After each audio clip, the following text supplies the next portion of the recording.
I don't think Erdogan will win. I don't think the United States will win, and I don't think Israel, the Israeli regime, will win because the forces that they support are going to have to make very, very tough decisions, and they do not have the capability to run the country with all these problems facing them. Hello and welcome to the 37th Geopolitical Economy Hour, the show that examines the fast changing political and geopolitical economy of our time. The stunningly rapid collapse of the Syrian government in the first week of December was almost universally hailed in the mainstream media and by many others as the defeat of Iran, Russia, China, and other forces representing the cutting edge of the advance of multipolarity and the victory of the forces opposed to this advance, chiefly the United States and Israel. And in this instance, of course, aided by the perfidious Turkey. How much of this is true and how much of this is willful thinking? This is what we are going to examine. I'm Radhika Desai and I'm coming to you today from Istanbul, where I am here at the invitation of Hariji, an important new media organization seeking to report on the ongoing and many-sided transformation of the world order, much as we do here on the Geopolitical Economy Hour. And we've had an interesting time discussing the situation in Turkey and the role that Turkey is playing in it. Sorry, the situation in Syria and the role that Turkey is playing in it, and what to expect in the days and weeks to come. With me to examine this further and to parse the plausible from the hype is Professor Syed Mohammed Marandi, professor of comparative literature, of course, but much, much more besides. As most of you will know, he's among the handful of the most insightful commentators on West Asia, particularly Iran, and also on worldwide developments. Welcome, Professor Marandi. Thank you very much for inviting me, and thank you very much for the very kind words. Why don't we start off perhaps with a general assessment of the situation in Syria, particularly with what exactly, concretely, is wrong with the assessment that the US and Israel have won and Iran, Russia, and China have lost?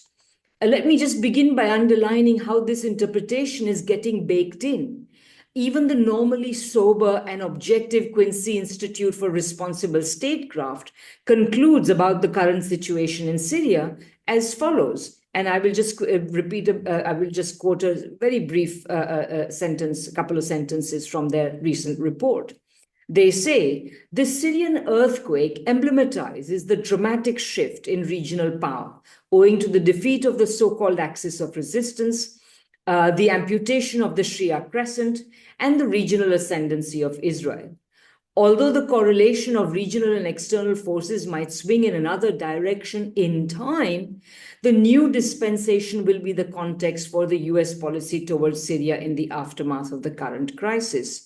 So, Professor Marandi, what do you see is fundamentally wrong with this sort of assessment?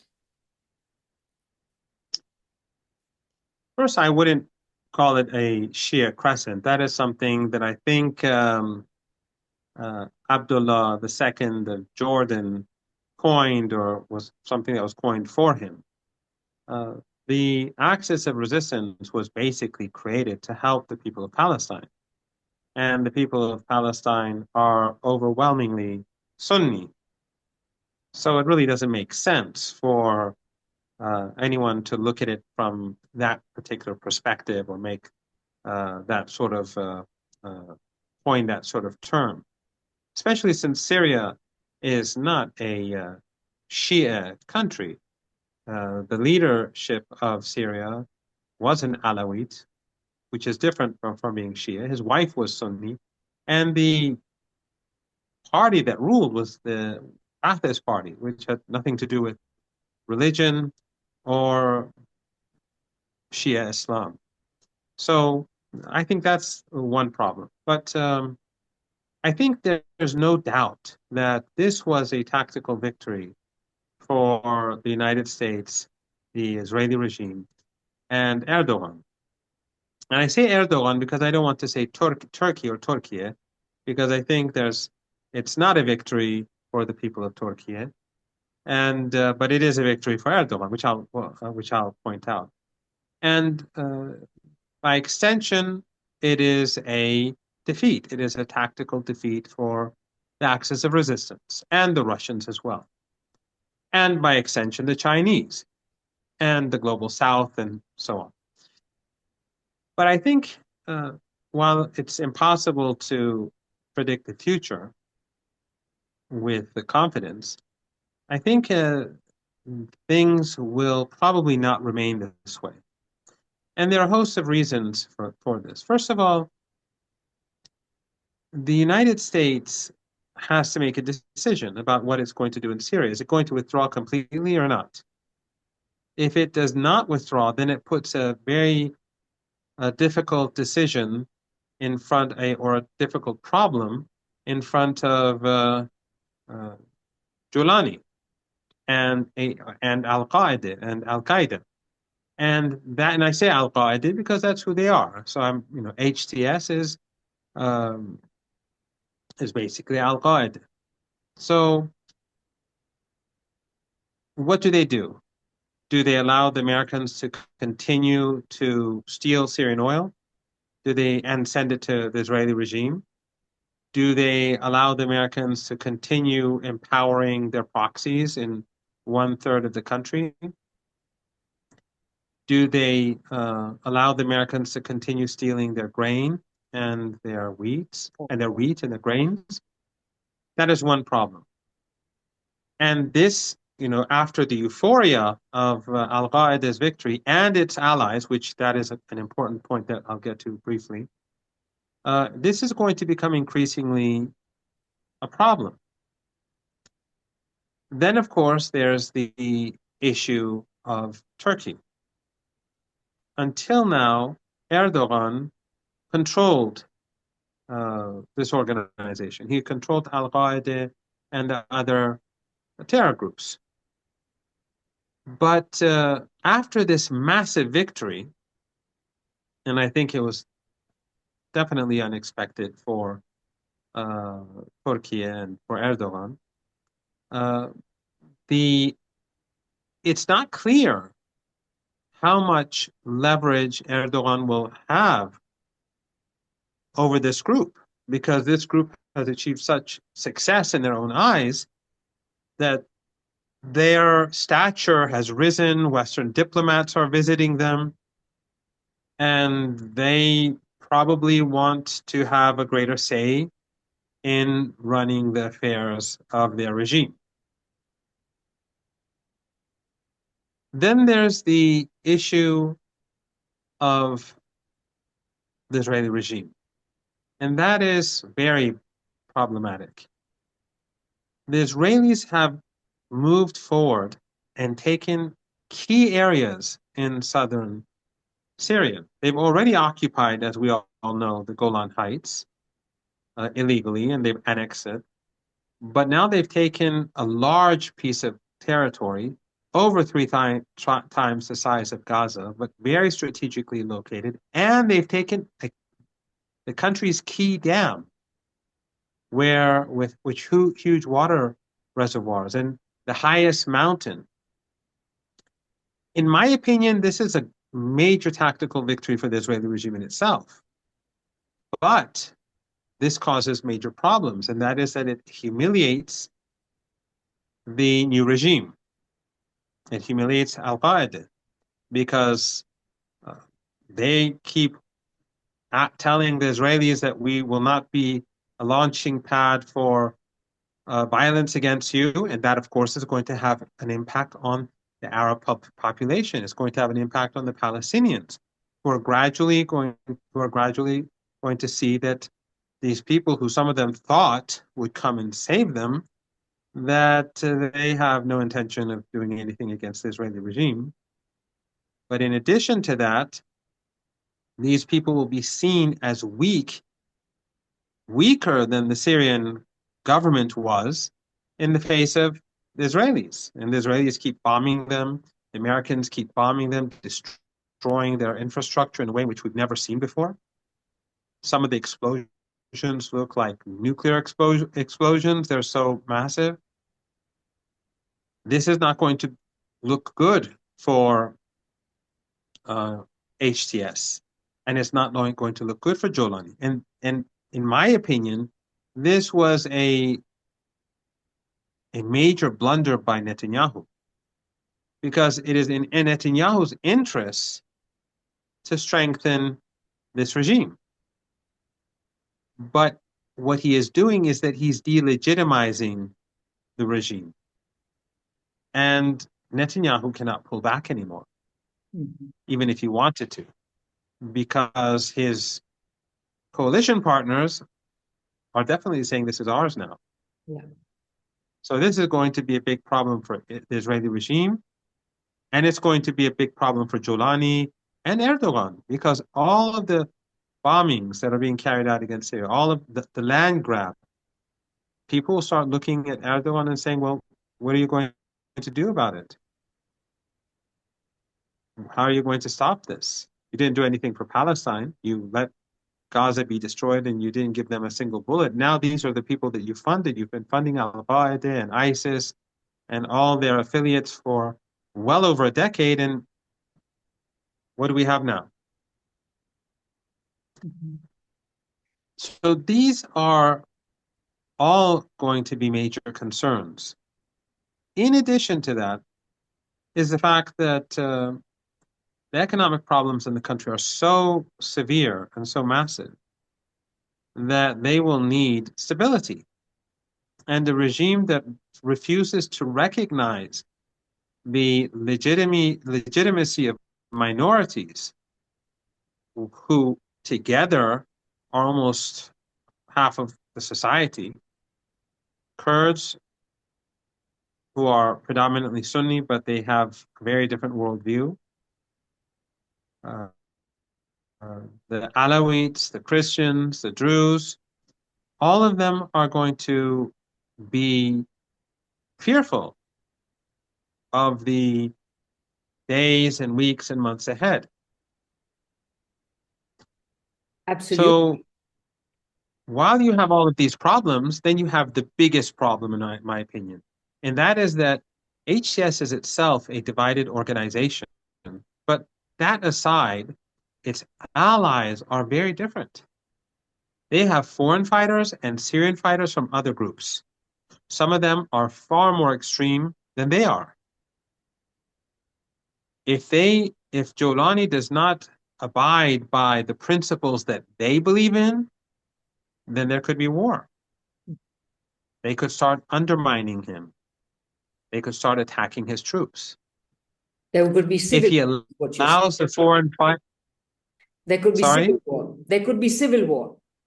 Yeah, yes. And if he allows the foreign fighters to stay in Syria, then that could cause a lot of problems with the native population, the Syrian people.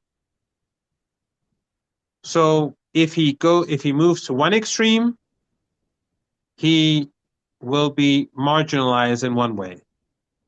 If he goes to because remember, even the Syrians, the minorities aside, the Syrian people that I've known for all these years, I've been to Syria many times. And I just passed through Syria from when I came from Lebanon during the war. And I was there for a few days during the summer. Many Syrians do not want HCS. Many Syrians, Sunni Syrians, secular Syrians. I've lectured at the University of Damascus many times. And students, some of them loved Assad, some of them liked Assad, some of them disliked him, and some of them hated him. Of course, they expressed their views cautiously and in a language, but I would understand how they felt. But none of them wanted the extremists that Erdogan was supporting and training and promoting. So if they're going to build Syria, they need to have stability. If they're going to remove the sanctions, they're going to have to put aside a lot of their principles and a lot of their extremism, because not all of their principles are necessarily extremists, but they're going to have to abide by Western Western demands? And will all the different coalition partners and allies of HTS be satisfied? They were at war with each other in Idlib. When they were in that small territory just a month ago, they were the jails were full. They were constantly shooting at each other. It didn't look pretty. Right now, it's going to be a bit quiet because of the euphoria, because of this unexpected victory. I think that their hope was to get close to Aleppo, probably not even take Aleppo. But Aleppo fell, and then they just moved south. And I personally think that Erdogan is very concerned now, and the people around him are very concerned. And the Iranians did the smart thing. They just pulled out. Hezbollah, Iran, Russia, they just sat aside and said, okay, we're not a part of this. So that the troubles that lay ahead are not blamed on anyone but themselves. So I think that, in a sense, in the long run, this could actually be bad news for the Israelis and the Americans. Yes, And security wise, yes. and this is exactly what I want to explore. Just I want to pick up on one of the things you said, because I think this is a very key point. Ayatollah Khamenei has said that this had been planned by Israel and the United States for a long time, and many people would agree with him. Many, critics as well as other people, people of all sorts of spectrums of opinion would agree with him. But at the same time, it looks as though, in many ways, you can plan something, but whether everything goes according to plan is another question. In terms of long-term planning, we are also told about the memo that General Wesley Clark was shown, in which there was a list of 7 countries, and the US has been to war now with 6 of them. Great. All of these things are true, and they've probably been planning for a long time. But it seems as though they did not expect to achieve this dramatic victory. And that somewhere along the line, it wasn't just they who were planning. It may also be that the Russians, the Iranians, and the others were also doing their own planning. And what would you say about the speculation that Iran, Russia, and allied forces decided in a certain sense to give what these forces claim to want, and then see what happens? I mean, it's in a certain sense, be careful what you wish for. And so in a certain sense, what would you say about that in a certain sense, the Iranians and the Russians have also, by withdrawing, upset their plans? I don't believe that that is true for the Iranians, and I doubt that it's true for the Russians. When the Iranians saw that a deal was done and Damascus was going to collapse, the Iranians stood aside because it would have only made things more complicated, and it would have given the Americans and Iran's antagonists excuses to blame Iran for whatever happened in Damascus or elsewhere. The same is true with Hezbollah. The reason why Damascus failed, this will be discussed by people for months to come and maybe even years. But I think one key issue was that the West was successful in hollowing out the economy. They destroyed Syria. They crushed the people of Syria. And this is almost as barbaric as what they're doing to Gaza, because you don't see the starvation, you don't see the bombs, but people are slowly being crushed, for 13 years now, but especially since the Caesar sanctions. So on the one hand, they steal their oil and grain. On the other hand, they keep terrorists in the north that force the Syrian government to focus there and spend money there. The Israelis are constantly bombing them, and people's lives get worse and worse as time goes by. The salary of a general, $40, the salary of a Al-Qaeda terrorist, some of them $2,000. It's just obvious that things will not be able to hold under such circumstances. And people in Iran have been saying that for years, that Syria is in a bad place and it's just going to get worse. I don't think anyone expected it to collapse this way and so suddenly, but there's no doubt that the Iranians did not want this to happen. And I highly doubt that the Russians wanted this to happen. I see. But I think the Russians and the Iranians played it smart. And the logic that Iran always had and continues to have, and I was just mentioning it uh, uh, last night on Piers Morgan's show. I I said saw that that, yes. the Iranian logic is that whoever was in charge in Damascus, President Assad and his people, were better than Al Qaeda, were better than ISIS. That was worse. Or if you maybe you could say it the other way around. ISIS and Al Qaeda were worse Yes. than what was in Damascus. And I think that this is something that people will appreciate more in future. Even the people of Turkey, they will have to face the challenge not only of the economic weight that is going, the economic burden that is going to be their responsibility. True that Qatar will be funding Al Qaeda and the other terror organizations in the days and months, weeks and months ahead, but the cost is very different from Idlib. Now they have to run the country that's broken, and many of the technocrats are aside. Many of the experts are gone.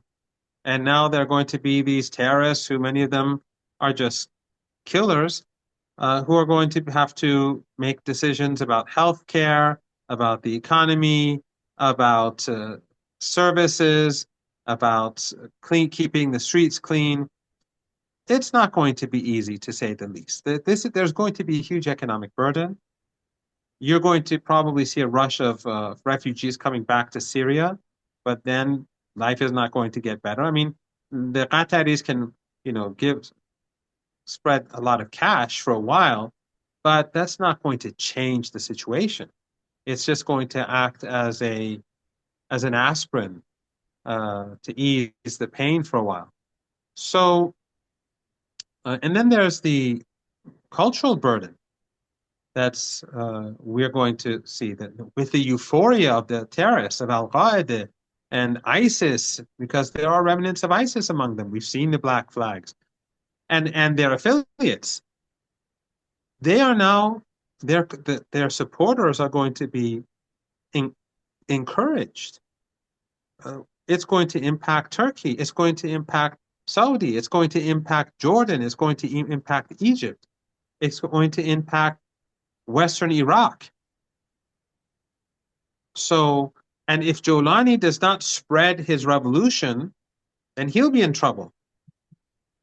If he cooperates with these forces that go beyond Syria's borders, then he'll be in trouble too.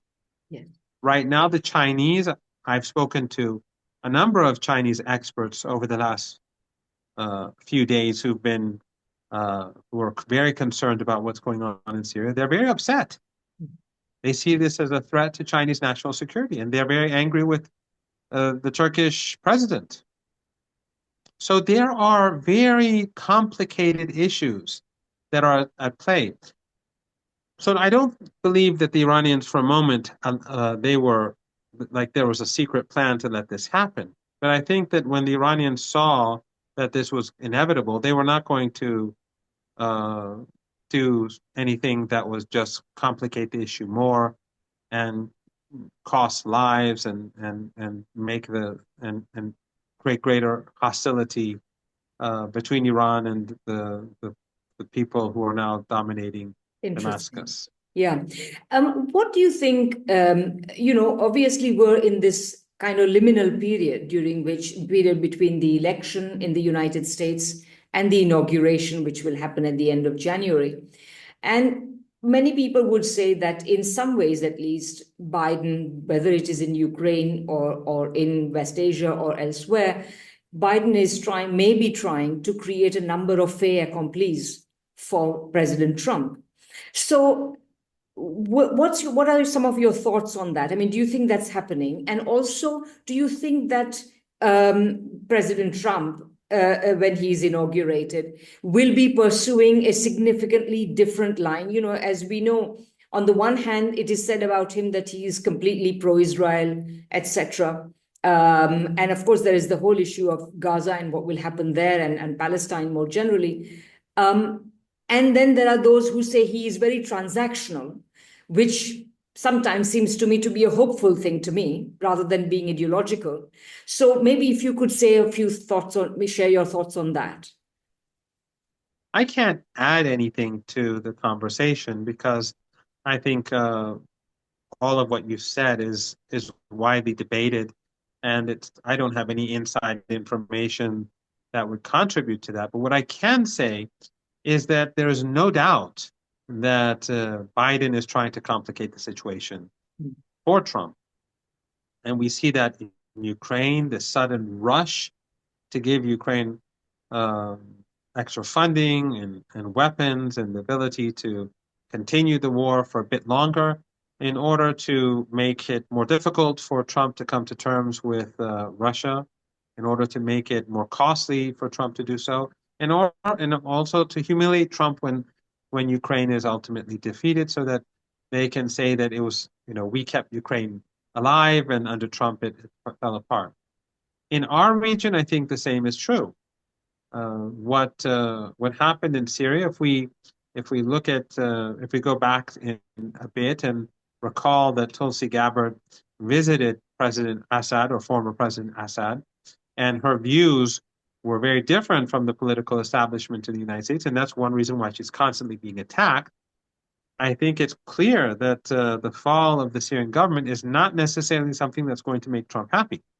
And Trump did say something interesting about it being a an unwelcome event where Mr. Erdogan was able to take the country. It was an unwelcome takeover by Turkey, or Turkey, but I would say by Erdogan, because I think many in Turkey are very concerned about what's going on.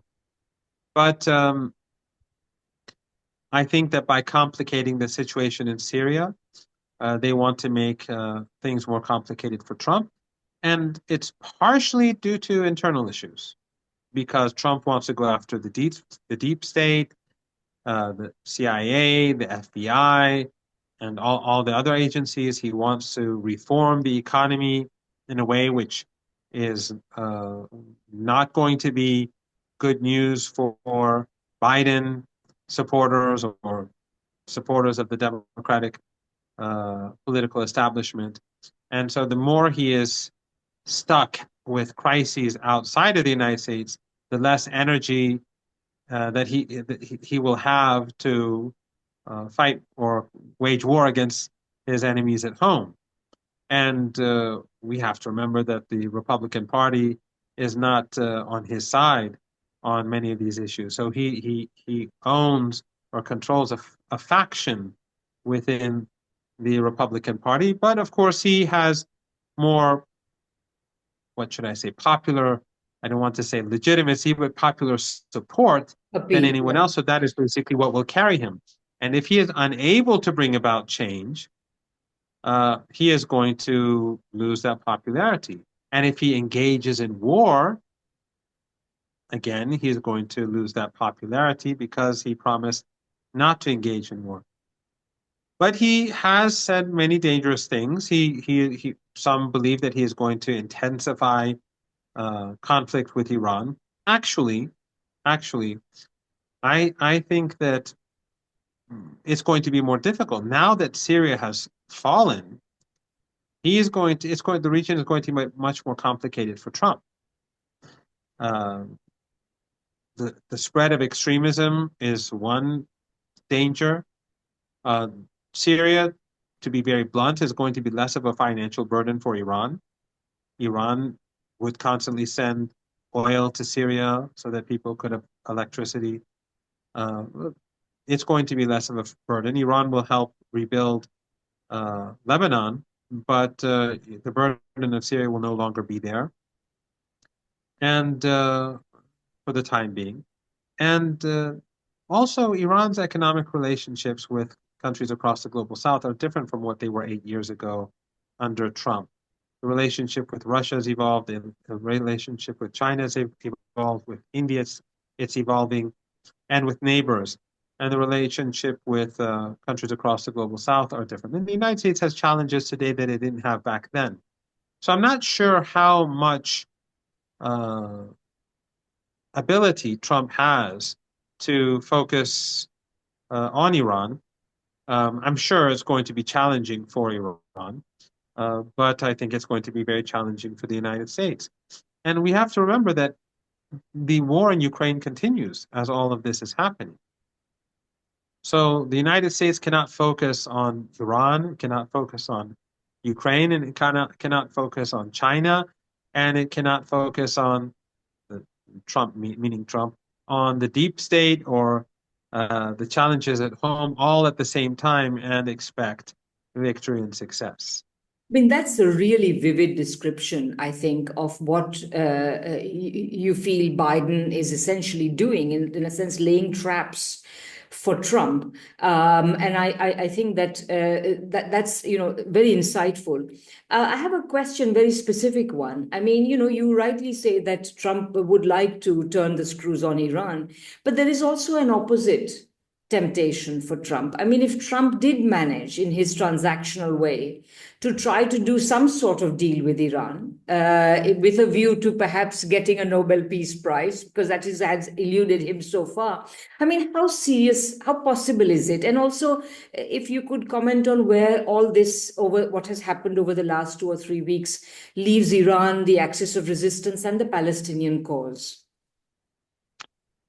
Well, briefly going to Trump, that is also a possibility. Trump, of course, is hated by Iranians for the murder of General Soleimani, who led the war against ISIS and Al-Qaeda in Iraq and Syria.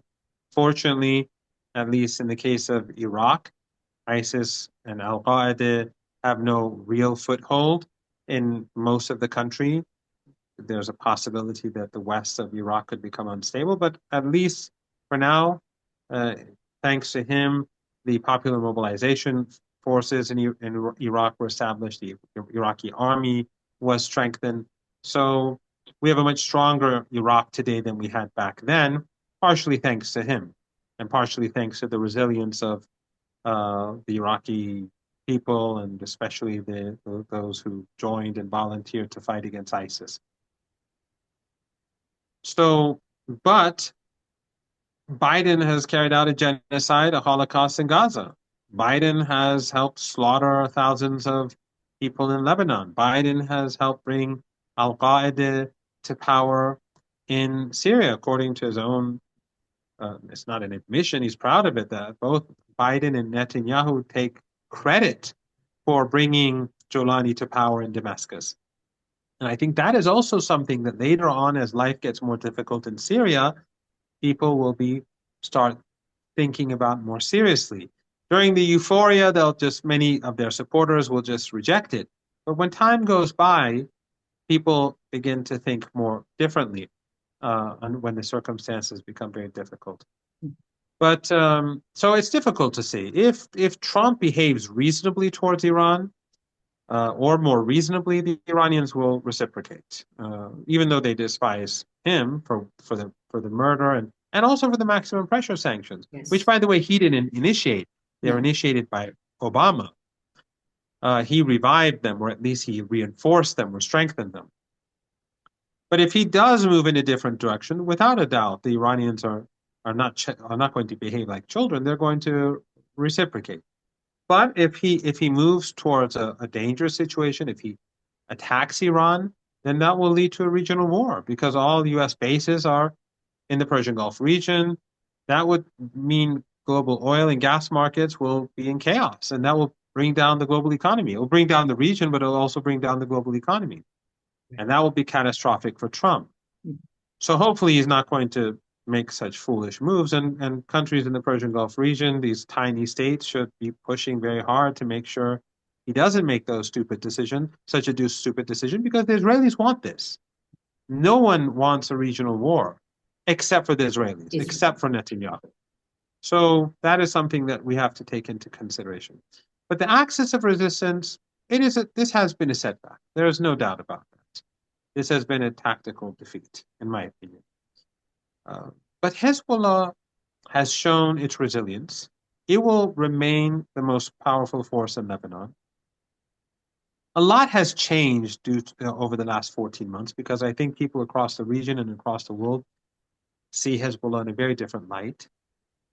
In the past, There was a lot of sectarianism directed towards Hezbollah, but the fact that Hezbollah made such sacrifices in the people of Lebanon and the Shia community in particular for Palestinians over the last 14 months, I think that has uh, opened the eyes of many people, even though right now there is a big wave of sectarianism being promoted, and it's for obvious reasons. They want to divide the region, and it's those who are supporting Al Qaeda in Syria. They are also now promoting sectarianism.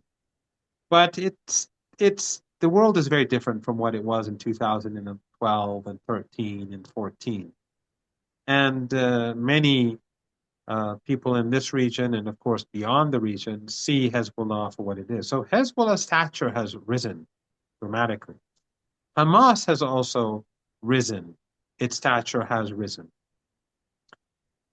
Because after 14 months, the Israelis still haven't been able, they failed on the border with Lebanon. They haven't captured any significant part of Lebanon. They haven't been able to take Gaza.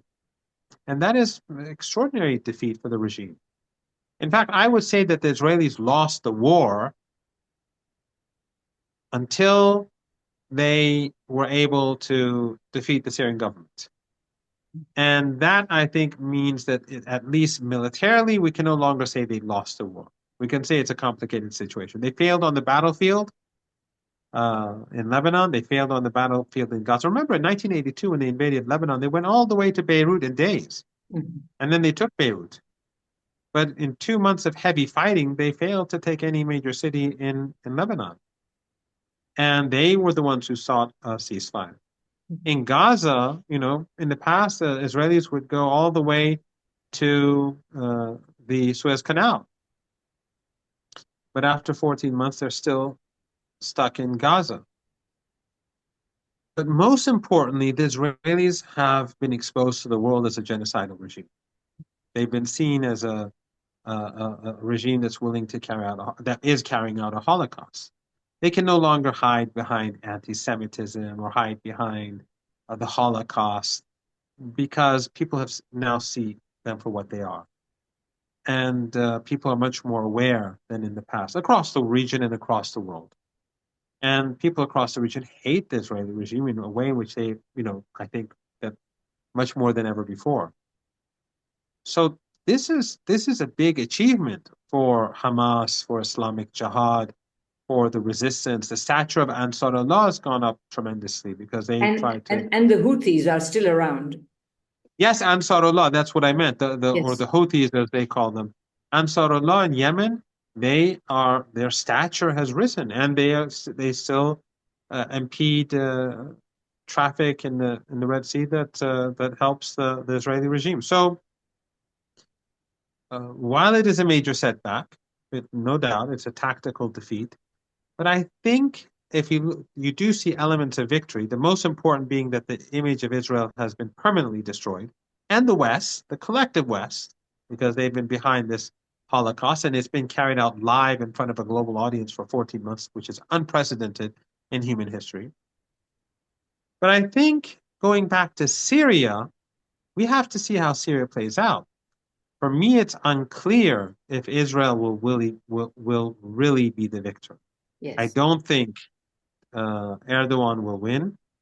I don't think the United States will win, and I don't think the Israeli regime will win, because the forces that they support are going to have to make very, very tough decisions, and they do not have the capability to run the country with all these problems facing them. And I think that is going to ultimately create an evolving situation where maybe in a few months from now, if you and I have a conversation, we'll be talking about a very different set of factors that will be important for the days after our next discussion. And in fact, exactly, I think that a lot of the points that you have made shows that the different ways in which these actions may boomerang on the United States, on Israel, on Turkey, and so on. Maybe in closing, you might. And also, just one thing. When people will, and as things get worse in Syria, people will remember increasingly that Erdogan sells oil or transports oil. Him and Aliyev transport oil to Israel. That he Yes. refused to break ties with Israel. This is not going to look good No. for a brief period of time. Erdogan can, stand as the Sultan and see himself as the emperor, but I don't think that this is going to play out the way he wants. No. And maybe in closing, if you may want to just reflect a little bit on the role that the Russians can be, the Russians have played and can be expected to play in the near future in the region, and also China. Well, this is going to push Iran and Russia closer to each other, as these things usually do. And it's, I think, going to make China and Iran cooperate increasingly in the region. I think it's going to cause deep concern in countries like Saudi Arabia and the Emirates and Jordan and Egypt because they feel very vulnerable. So there will be a price to pay for Mr. Erdogan, and which is very sad because although I think Mr. Erdogan was a good leader for Turkey during his first decade in power, I think since 2011 he's caused a lot of harm to Interesting. Turkey, and which is very sad because it's Turkey and Iran are very similar. I don't know if you've traveled to Iran, but if you go to Iran and go to Turkey, you'll see that the culture is very similar because the Sufi tradition in Turkey and Islam in Turkey is very similar to the religious tradition that dominates Iran.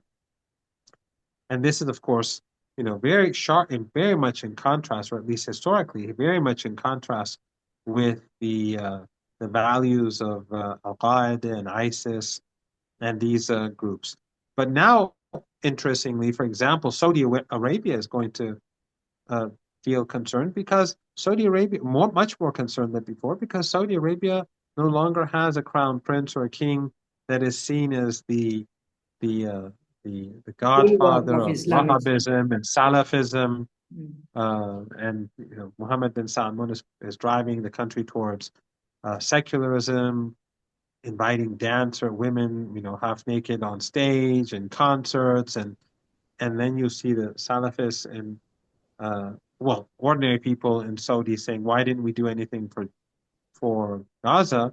But that aside, you're going to see the Salafists saying, "Our brothers," or the Wahhabis saying, "Our brothers gained victory in Syria. Maybe it's time to do it here." So there's going to be a lot more.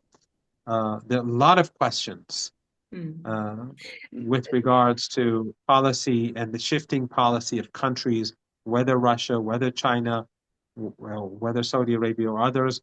And I think I can't say a realignment, but I think it will have an impact on the relationships between these different countries. It could have a positive impact on Iran-Saudi relations. It could have a it will definitely have a positive impact on Iran-Chinese relations, Iran-Russian relations. So we will see these things happen. And just one quick question, something you said sparked my curiosity. You said that for the first decade, Erdogan had been a great leader, but that after 2011, that somehow things went awry. And I was curious, why did you pick this date? What happened on around this time that you feel reflected a change? I was in Lebanon in 2011. I was on my sabbatical. So I was there from 2011 to 2012. And I was cooperating with Conflicts Forum, which is run by Alistair Crook. And Alistair Crook was in Pakistan in the 1980s. And he was dealing with the war in Afghanistan between the Soviet Union and the militants, and of course the West and the Saudis and others supporting the groups in Pakistan. And he told me late in 2011 that this is a dirty war. This was before, I think, this was before Cy Hirsch writing about the rat line and about the U.S. What they did in Libya and then sending the weapons to Istanbul and then sending those weapons to ISIS and well Al Qaeda, which later became two, ISIS and Al Qaeda and the other groups. He told me that this is a dirty war, and he said the reason is because all the people who used to be in Pakistan are now in Istanbul. All the people who were supporting the different groups in Afghanistan from Pakistan are now supporting the different groups from Istanbul. Interesting. And and of course, we know everyone now, but everyone, or at least many people by now, know about Jake Sullivan's email to Hillary Clinton about Al Qaeda being on our side in Syria, the U.S. Defense Intelligence Agency document of 2012 creating a Salafist entity between Syria and Iraq. U.S. and its allies were doing that, which was ISIS. Kerry saying, John Kerry saying that we allowed ISIS to advance on Damascus, that leaked So, audio. so We things, know all these things now. yeah, So the dirty war in Syria was, I think, the moment when Erdogan took a very different direction, wasted a lot of money in Syria, destroyed so much of Syria, killed hundreds of thousands of Syrians because he was pursuing a policy that he wasn't leading. The Americans were behind it, yes, and they continue to be behind it because we know that he's very vulnerable. You do remember the pastor who he arrested and accused of being a part of the coup, and then the Americans threatened sanctions, and he submitted. He kneeled. So he is very vulnerable to the Americans. But I think that ever since 2011, we do see a shift in culture in Turkey. When I travel to Istanbul, I notice that in some areas, people tell me, you should not go there, it's not safe. Uh, and economically, he's hurt Turkey, and he's hurt Turkey's relations with different countries. Some people say that he's very smart and that he constantly shifts and moves. But and maybe in the short term, that's a good policy. But in the long term, that creates distrust. And yes. Mr. Erdogan is now known by everyone, all politicians, all the world leaders, that he's just not someone you can trust. And I don't think that's a good thing for Turkey. Well, thank you so much, Professor Marandi. You've given us so much to think about, and I think that as you say, we should be talking about this months from now, and we will be talking about some very different things as things shift. And I hope we will be talking. And in the meantime, thank you very much. And yeah, what can I say? Your insights are always so helpful. You're very kind. Thank you very much for having me. Thank you.